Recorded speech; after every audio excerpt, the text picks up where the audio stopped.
ସଭାରୁଢ଼ ମହାଭୀମା ଘୋରଦୃଷ୍ଟଙ୍କଠୁ ଉନ୍ମୁଖୀ ତତ୍ପରେ ଭୋଜା ମୁଣ୍ଡମାଳା ବରା ଭୟଙ୍କରଂ ଶିବଂ ମୁଣ୍ଡମାଳା ଧରା ଦେବୀ ଲୁଳୋ ଜିହ୍ବା ଦିଗମ୍ବରଂ ଏବଂ ସଞ୍ଚେତ କାଳୀ ଶ୍ମଶାନ ରେବାସିଲଂ ଜଗଜ୍ଜନନୀ ମା ଦକ୍ଷିଣକାଳୀ ଆଜି ଦିନର ଇଷ୍ଟ ଦେବତା ଶନିଶ୍ଚର ଦେବତା ଜଗନ୍ନାଥ ବଳଭଦ୍ର ସୁଭଦ୍ରା ସୁଦର୍ଶନୀ ଚତୁର୍ଦ୍ଧାମୂର୍ତ୍ତି ଦେବତା ଲକ୍ଷ୍ମୀନାରାୟଣ ଇଷ୍ଟଦେବୀ ମା ଜଗଜ୍ଜନନୀ ଖଣ୍ଡୁଆଳି ଯେଉଁମାନେ ଆଜିର ଏ ଆଷ୍ଟ୍ର ସମ୍ବାଦର ଦୈନିକ ରାଶିଫଳ କାର୍ଯ୍ୟକ୍ରମଟି ଦେଖୁଛନ୍ତି ଶୁଣୁଛନ୍ତି ସେମାନଙ୍କର ପାଇଁ ଆଜିର ଦିନଟି ସୁଖ ସମୃଦ୍ଧି ମାନସିକ ପାରିବାରିକ ଶାନ୍ତି ଉତ୍ତମ ସ୍ୱାସ୍ଥ୍ୟ ଓ ସମ୍ପଦର ଦିନ ହେଉ ଏହା ହିଁ ଜଗନ୍ନାଥଙ୍କ ପାଖରେ କାମନା କରି ଆରମ୍ଭ କରୁଛୁ ଆଜିର ଆମର ଦୈନିକ ରାଶିଫଳ କାର୍ଯ୍ୟକ୍ରମ।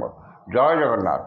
ଆଜି ମାର୍ଚ୍ଚ ମାସ 15 ତାରିଖ 2025 ମସିହା ମିନ 2 ଦିନ ଚୈତ୍ର ମାସ କୃଷ୍ଣପକ୍ଷ ପ୍ରତିପଦା ଶନିବାର। ପ୍ରତିପଦା ତିଥି ଅପରାହ୍ନ 2:33 ପର୍ଯ୍ୟନ୍ତ ରହିବ ଏବଂ ଏହାପରେ ଦ୍ୱିତୀୟା ତିଥି ଭୋଗ ହେବ। ଆଜିର ରାଶି ନକ୍ଷତ୍ର ଉତ୍ତରା ଫାଲ୍ଗୁନୀ କନ୍ୟା।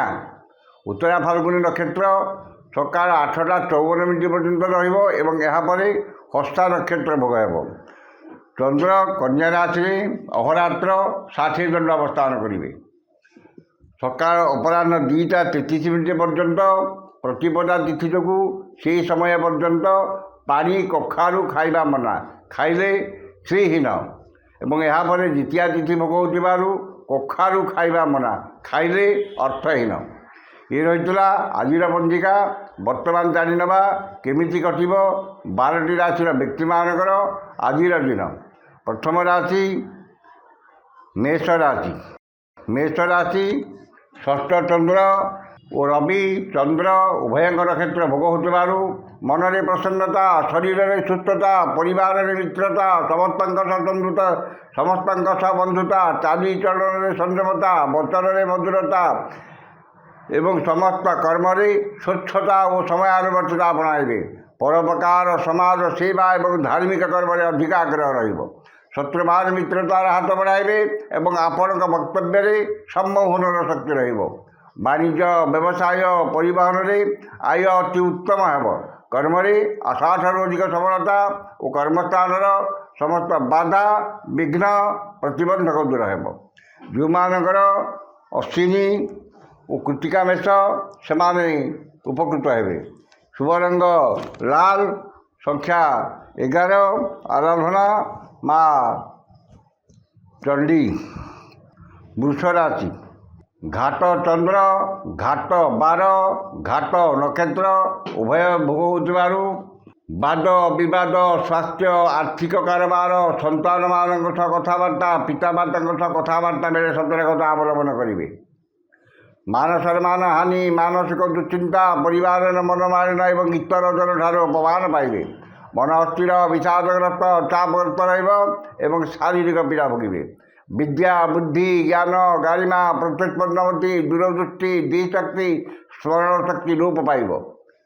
ସନ୍ତାନମାନେ ବିଶୃଙ୍ଖଳିତ ହେବେ ଏବଂ ତାଙ୍କ କର୍ମକୁ ନେଇ ଚିନ୍ତାଯୁକ୍ତ କରିବେ। ବାଣିଜ୍ୟ, ବ୍ୟବସାୟ, ପରିବହନରେ ଆୟ ମଧ୍ୟମ ହେବ ଏବଂ ଅଯଥା ଖର୍ଚ୍ଚ ଅଧିକ ହେବ।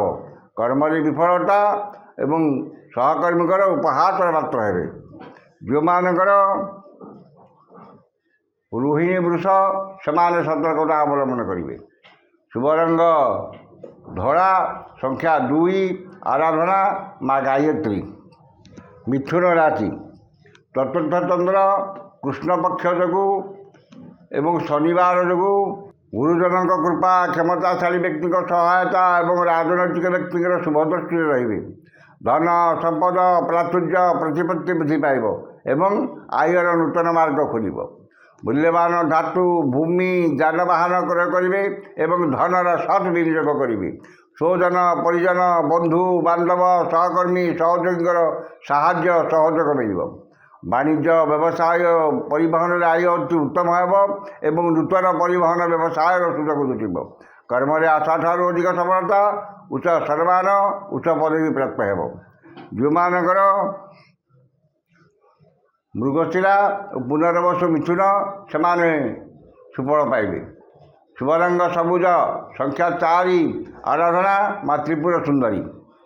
କର୍କଟ ରାଶି, ତୃତୀୟ ଚନ୍ଦ୍ର ଓ ରବି ଚନ୍ଦ୍ର ଉଭୟଙ୍କର କ୍ଷେତ୍ର ଭୋଗ ହେଉଥିବାରୁ ଅସମ୍ଭବକୁ ସମ୍ଭବ କରିବାରେ ସମର୍ଥ ହେବେ ଏବଂ ସମସ୍ତ ଆଶା ଆକାଂକ୍ଷା ଅଭିଳାଷ ପୂର୍ଣ୍ଣ ହେବ। ସ୍ୱଜନ ପରିଜନ ବନ୍ଧୁ ବାନ୍ଧବ ସହକର୍ମୀଙ୍କର ସାହାଯ୍ୟ ସହଯୋଗ ମିଳିବ ଏବଂ ଭାଇ ଭଉଣୀଙ୍କ ପ୍ରତି ସ୍ନେହ ଶ୍ରଦ୍ଧା ଆନ୍ତରିକତା ଅଧିକ ରହିବ। ବାଣିଜ୍ୟ ବ୍ୟବସାୟ ପରିବହନରେ ଆୟ ଅତି ଉତ୍ତମ ହେବ। କର୍ମରେ ଆଶାଠାରୁ ଅଧିକ ସଫଳତା, ଉଚ୍ଚ ସମ୍ମାନ, ଉଚ୍ଚ ପଦବୀ ପ୍ରାପ୍ତ ହେବ। ଯେଉଁମାନଙ୍କର ପୁଷ୍ୟା କର୍କଟ ସେମାନେ ଉପକୃତ ହେବେ। ଶୁଭ ରଙ୍ଗ ଲାଲ, ସଂଖ୍ୟା 1, ଆରାଧନା ମା ସମଲେଶ୍ୱରୀ। ସିଂହ ରାଶି, ଦ୍ୱିତୀୟ ଚନ୍ଦ୍ର କୃଷ୍ଣପକ୍ଷ ଓ ଘାତ 12 ହେତୁ ଧନ କ୍ଷତି, ମାନସିକ ଅସ୍ଥିରତା, ପରିବାରର ମନମାଳିନ ଏବଂ ଶାରୀରିକ ପୀଡ଼ା ଭୋଗିବେ। ଧନକୁ ନେଇ ବିବାଦ ଏବଂ ମାଲି ମୋକଦ୍ଦମାରେ ପଡ଼ିପାରନ୍ତି। ବାଣିଜ୍ୟ ବ୍ୟବସାୟ ପରିବହନରେ କ୍ଷତି ଦେଖାଦେବ ଏବଂ ଆର୍ଥିକ ସ୍ଥିତି ବିଗିଡ଼ିଯିବ। କର୍ମରେ ବିଫଳତା ଓ ବାଧାବିଘ୍ନ ଲାଗି ରହିବ। ଯେଉଁମାନଙ୍କର ପୂର୍ବ ଫାଲ୍ଗୁନୀ ସିଂହ ସେମାନେ ସତର୍କତା ଅବଲମ୍ବନ କରିବେ। ଶୁଭ ରଙ୍ଗ ଗୋଲାପୀ, ସଂଖ୍ୟା 6, ଆରାଧନା ପ୍ରଭୁ ଶ୍ରୀ ଜଗନ୍ନାଥ। କନ୍ୟା ରାଶି, ଶ୍ରୀ ଚନ୍ଦ୍ର ଘାତ 12 ଓ ରବିଚନ୍ଦ୍ର ଉଭୟଙ୍କର କ୍ଷେତ୍ର ଭୋଗ ହେଉଥିବାରୁ ଘାତ 12ର ପ୍ରଭାବ ବିଶେଷ ରହିବ ନାହିଁ। ସ୍ୱଜନ ପରିଜନ ବନ୍ଧୁ ବାନ୍ଧବ ସହକର୍ମୀ ସହଯୋଗୀଙ୍କର ସାହାଯ୍ୟ ସହଯୋଗ ପ୍ରାପ୍ତ କରିବେ। ମନରେ ପ୍ରସନ୍ନତା, ଶରୀରରେ ସୁସ୍ଥତା, ଚାଲିଚଳନରେ ସୁନ୍ଦରତା ଏବଂ ଆପଣଙ୍କର ବାକ୍ ବିଚକ୍ଷଣତା ପ୍ରକାଶ ପାଇବ। ଯଶ ସମ୍ମାନ, ସାମାଜିକ ପ୍ରତିଷ୍ଠା, ଜନସମ୍ପର୍କ ବୃଦ୍ଧି ପାଇବ। ବାଣିଜ୍ୟ ବ୍ୟବସାୟ ପରିବହନରେ ଆୟ ଅତି ଉତ୍ତମ ହେବ। କର୍ମରେ ଆଶାଠାରୁ ଅଧିକ ସଫଳତା ଓ ସମ୍ମାନ ମିଳିବ। ଯେଉଁମାନଙ୍କର ଉତ୍ତରା ଫାଲ୍ଗୁନୀ ଓ ଚିତ୍ରା କନ୍ୟା ସେମାନେ ଉପକୃତ ହେବେ। ଶୁଭ ରଙ୍ଗ ମେରୁନ୍, ସଂଖ୍ୟା 2, ଆରାଧନା ମା ଷୋଡ଼ଶୀ। ତୁଳା ରାଶି, ଦ୍ୱାଦଶ ଚନ୍ଦ୍ର କୃଷ୍ଣପକ୍ଷ ଶନିବାର ଯୋଗୁଁ ଖର୍ଚ୍ଚ ପ୍ରତି ଅନାଗ୍ରହ, ସଞ୍ଚୟ ପ୍ରତି ମନରେ ଆଗ୍ରହ ପ୍ରକାଶ ପାଇବ। ଧନ ସମ୍ପଦ ପ୍ରାଚୁର୍ଯ୍ୟ ପ୍ରତିପତ୍ତି ବୃଦ୍ଧି ପାଇବ ଏବଂ ଖର୍ଚ୍ଚ କରିବାରେ ଟାଳଟୋଳ ନୀତି ଅବଲମ୍ବନ କରିବେ। ପୂର୍ବରୁ ହୋଇଥିବା କ୍ଷତିର ଭରଣା କରିବାରେ କିଛି ମାତ୍ରାରେ ସମର୍ଥ ହେବେ ଏବଂ ଅନ୍ୟକୁ ଦେଇଥିବା ଧନ କୃତ ଧନ ଫେରି ପାଇବେ। ବାଣିଜ୍ୟ ବ୍ୟବସାୟ ପରିବହନରେ ଆୟ ଅତି ଉତ୍ତମ ହେବ। କର୍ମରେ ସଫଳତା ଓ ସମସ୍ତ ଅଟକିଥିବା କାମକୁ ସଫଳତାର ସହ ସମ୍ପାଦନ କରିବେ। ଯେଉଁମାନଙ୍କର ଚିତ୍ରା ଓ ବିଶାଖା ତୁଳା ସେମାନେ ଉପକୃତ ହେବେ। ଶୁଭ ରଙ୍ଗ ସିଲଭର, ସଂଖ୍ୟା 2, ଆରାଧନା ପ୍ରଭୁ ଶ୍ରୀରାମ। ମିଥା ରାଶି, ଏକାଦଶ ଚନ୍ଦ୍ର ଓ ରବି ଚନ୍ଦ୍ର ଉଭୟଙ୍କର କ୍ଷେତ୍ର ଭୋଗ ହେଉଥିବାରୁ ଆକସ୍ମିକ ଧନ ଲାଭ, କୌଣସି ବିଶେଷ ସୂତ୍ରରୁ ଧନ ପ୍ରାପ୍ତି ଏବଂ ଅନ୍ୟକୁ ଦେଇଥିବା ଧନ ହୃତ ଧନ ଫେରି ପାଇବେ। ନୂତନ ବ୍ୟବସାୟ ଆରମ୍ଭ, ନୂତନ କର୍ମ ଆରମ୍ଭ ଏବଂ ବିଦେଶ ଯାତ୍ରାର ସୁଯୋଗ ମିଳିବ। ବାଣିଜ୍ୟ ବ୍ୟବସାୟ ପରିବହନରେ ଆୟ ଅତି ଉତ୍ତମ ହେବ ଏବଂ ନୂତନ ବ୍ୟବସାୟ ପାଇଁ ଚୁକ୍ତିବଦ୍ଧ ହେବେ। କର୍ମରେ ଆଶାଠାରୁ ଅଧିକ ସଫଳତା ଓ ଉଚ୍ଚ ସମ୍ମାନ, ଉଚ୍ଚ ପଦବୀ ପ୍ରାପ୍ତ ହେବ। ଯେଉଁମାନଙ୍କର ଅନୁରାଧା ଇଚ୍ଛା ସେମାନେ ସୁଫଳ ପାଇବେ। ଶୁଭ ରଙ୍ଗ ହଳଦିଆ, ସଂଖ୍ୟା 6, ଆରାଧନା ମା ବଗଳାମୁଖୀ। ଧନୁ ରାଶି, ଦଶମ ଚନ୍ଦ୍ର ଓ ରବି ଚନ୍ଦ୍ର ଉଭୟଙ୍କର କ୍ଷେତ୍ର ଭୋଗ ହେଉଥିବାରୁ ନୂତନ କର୍ମ ଆରମ୍ଭ କରିପାରନ୍ତି କିମ୍ବା ନୂତନ ନିଯୁକ୍ତିର ଖବର ମିଳିପାରେ। ମନରେ ପ୍ରସନ୍ନତା, ଚାଲିଚଳନରେ ସଂଯମତା ଏବଂ ସମସ୍ତ କର୍ମରେ ସ୍ୱଚ୍ଛତା ଓ ସମୟାନୁବର୍ତ୍ତିତା ଆପଣାଇବେ। ପୂର୍ବରୁ ହୋଇଥିବା କ୍ଷତିର ଭରଣା କରିବାରେ କିଛି ମାତ୍ରାରେ ସମର୍ଥ ହେବେ ଏବଂ ଭାଗ୍ୟ ଅପେକ୍ଷା କର୍ମରେ ଅଧିକ ବିଶ୍ୱାସ ଓ ଗୁରୁତ୍ୱ ଦେବେ। ବାଣିଜ୍ୟ ବ୍ୟବସାୟ ପରିବହନରେ ଆୟ ଅତି ଉତ୍ତମ ହେବ। କର୍ମରେ ଆଶାଠାରୁ ଅଧିକ ସଫଳତା ଓ କର୍ମସ୍ଥାନର ସମସ୍ତ ସୁବିଧା ସୁଯୋଗ ହାସଲ କରିବେ। ଯେଉଁମାନଙ୍କର ମୂଳା ଉତ୍ତରାଷାଢ଼ା ଧନୁ ସେମାନେ ସୁଫଳ ପାଇବେ। ଶୁଭ ରଙ୍ଗ ହଳଦିଆ, ସଂଖ୍ୟା 2, ଆରାଧନା ଜଗଜ୍ଜନନୀ ମା ଧୂମାବତୀ। ମକର ରାଶି, ନବମ ଚନ୍ଦ୍ର କୃଷ୍ଣପକ୍ଷ ଯୋଗୁଁ ମାନ ସମ୍ମାନ ହାନି, ମାନସିକ ଦୁଶ୍ଚିନ୍ତା, ପରିବାରର ମନମାଳିନ ଏବଂ ନିଜର ପ୍ରିୟ ବନ୍ଧୁ କିମ୍ବା ପୁରାତନ ବନ୍ଧୁଙ୍କ ସହ ବିବାଦ କିମ୍ବା ତାଙ୍କଠାରୁ ଅପମାନ ମିଳିପାରେ। ମନ ଅସ୍ଥିର ବିଷାଦଗ୍ରସ୍ତ ଚାପଗ୍ରସ୍ତ ରହିବ ଏବଂ ଶାରୀରିକ ପୀଡ଼ା ଭୋଗିବେ। ବାଣିଜ୍ୟ ବ୍ୟବସାୟ ପରିବହନରେ କ୍ଷତି ପହଞ୍ଚିବ। କର୍ମରେ ବିଫଳତା ଓ ସହକର୍ମୀଙ୍କର ଉପହାସର ପାତ୍ର ହେବେ। ଯେଉଁମାନଙ୍କର ଶ୍ରବଣ ମକର ସେମାନେ ଉପକୃତ ହେବେ। ଶୁଭ ରଙ୍ଗ ଇନ୍ଦ୍ରନୀଳ, ସଂଖ୍ୟା 6, ଆରାଧନା ଜଗଜ୍ଜନନୀ ମା ଚଣ୍ଡୀ। କୁମ୍ଭ ରାଶି।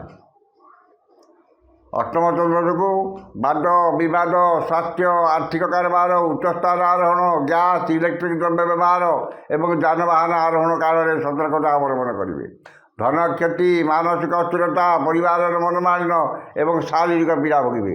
ଉଚିତ କର୍ମରୁ ବିଚ୍ୟୁତ ହୋଇ ଅନୁଚିତ କର୍ମରେ ଆଗ୍ରହ ରଖିବେ ଏବଂ ବିନା କାରଣରେ ବହୁତ ବ୍ୟସ୍ତ ରହିବେ। ବାଣିଜ୍ୟ ବ୍ୟବସାୟ ପରିବହନରେ ଆୟ ଠାରୁ ବ୍ୟୟ ଅଧିକ ହେବ। କର୍ମରେ ବିଫଳତା ଓ ବାଧାବିଘ୍ନ ଲାଗି ରହିବ। ଯେଉଁମାନଙ୍କର ପୂର୍ବ ଭାଦ୍ର କୁମ୍ଭ ସେମାନେ ସତର୍କତା ଅବଲମ୍ବନ କରିବେ।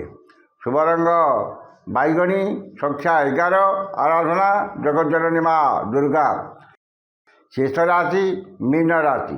ମୀନ ରାଶି ସପ୍ତମ ଚନ୍ଦ୍ର ଓ ରବି ଚନ୍ଦ୍ର ଉଭୟଙ୍କ ନକ୍ଷତ୍ର ଭୋଗ ହେଉଥିବାରୁ ମୂଲ୍ୟବାନ ଧାତୁ, ବସନ, ଭୂଷଣ, ସୌଖିନୀ ଘରୋଇ ଉପକରଣ କ୍ରୟ କରିବେ। ମାନସିକ ପାରିବାରିକ ଶାନ୍ତି ଏବଂ ଦାମ୍ପତ୍ୟ ଜୀବନରେ ମଧୁରତା ଆସିବ। ପରିଚିତ ମହିଳାଙ୍କଠାରୁ ସାହାଯ୍ୟ, ସହଯୋଗ, ଧନ ମିଳିବ। ବାଣିଜ୍ୟ ବ୍ୟବସାୟ ପରିବହନରେ ଆୟ ଅତି ଉତ୍ତମ ହେବ। କର୍ମରେ ସଫଳତା ଓ ମହିଳା ସହକର୍ମୀଙ୍କର ସାହାଯ୍ୟ ସହଯୋଗ ପ୍ରାପ୍ତ କରିବେ। ଯେଉଁମାନଙ୍କର ଉତ୍ତର ଭାଦ୍ର ମୀନ ସେମାନେ ଉପକୃତ ହେବେ। ଶୁଭ ରଙ୍ଗ ଲାଲ, ସଂଖ୍ୟା 7, ଆରାଧନା ପ୍ରଭୁ ଶ୍ରୀ ଜଗନ୍ନାଥ।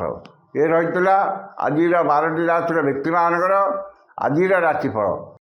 ସମସ୍ତ ରାଶିର ବ୍ୟକ୍ତିମାନେ ଦିନଟି ଶୁଭ ହେବା ପାଇଁ ଉକ୍ତ ମନ୍ତ୍ରଟି ଋଷାଦି କରି ପାଠ କରନ୍ତୁ।